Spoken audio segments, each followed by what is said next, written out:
এই দেশের মানুষ নামাজ না পড়লেও যদি কেউ নবীকে কটূক্তি করে তার কলিজা ছিঁড়ে যায়, সে রাজপথে নেমে যায়।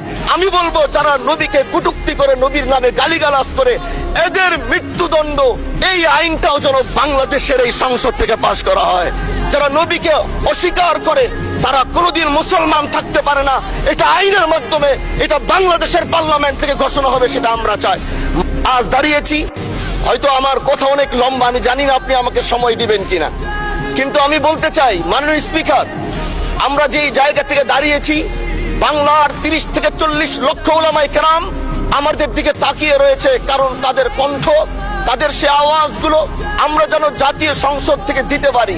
তার মধ্যে অন্যতম একটি হলো মা কানা মুহাম্মাদুন আবা আহাদিম মির রিজালিকুম ওয়ালাকির রাসূলুল্লাহি ওয়া খাতামান নাবিয়্যিন ওয়া কানা আল্লাহু বিকুল্লি শাইইন আলিমা। আপনি জানেন নবীর পরে আল্লাহর নবী হচ্ছে আমার ঈমানের অংশ, আমার ঈমানের পার্ট। তিনাকে ভালোবাসা, তিনার উপর ঈমান, এটা আমার ঈমানের অংশ। তিনি আমার শেষ নবী, যেটা কোরআন ঘোষণা দিয়েছে। নবীও বলেছে আনা খাতামুন নাবিয়্যিন আলা নাবিয়্যা বাদি, আমি শেষ নবী, আমার পরে কোনো নবী আসবে না।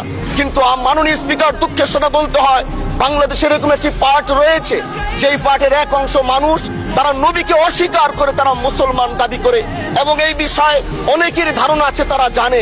এই আন্দোলন করতে গিয়ে অনেক মুসলমানকে রাস্তায় শহীদ হতে হয়েছে, আন্দোলন করতে হয়েছে।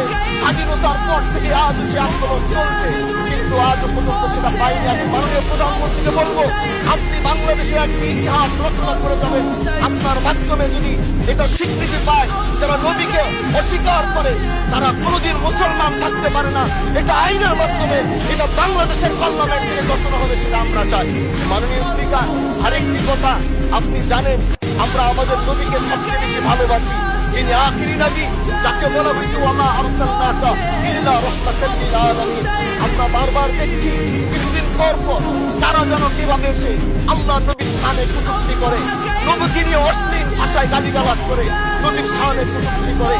এই আন্দোলন, এই সংগ্রাম করতে গিয়ে আপনিও মানুষ স্পিকার দেখেছেন, রাস্তাঘাটে আন্দোলন করতে গিয়ে কত মানুষ মৃত্যুবরণ করেছে।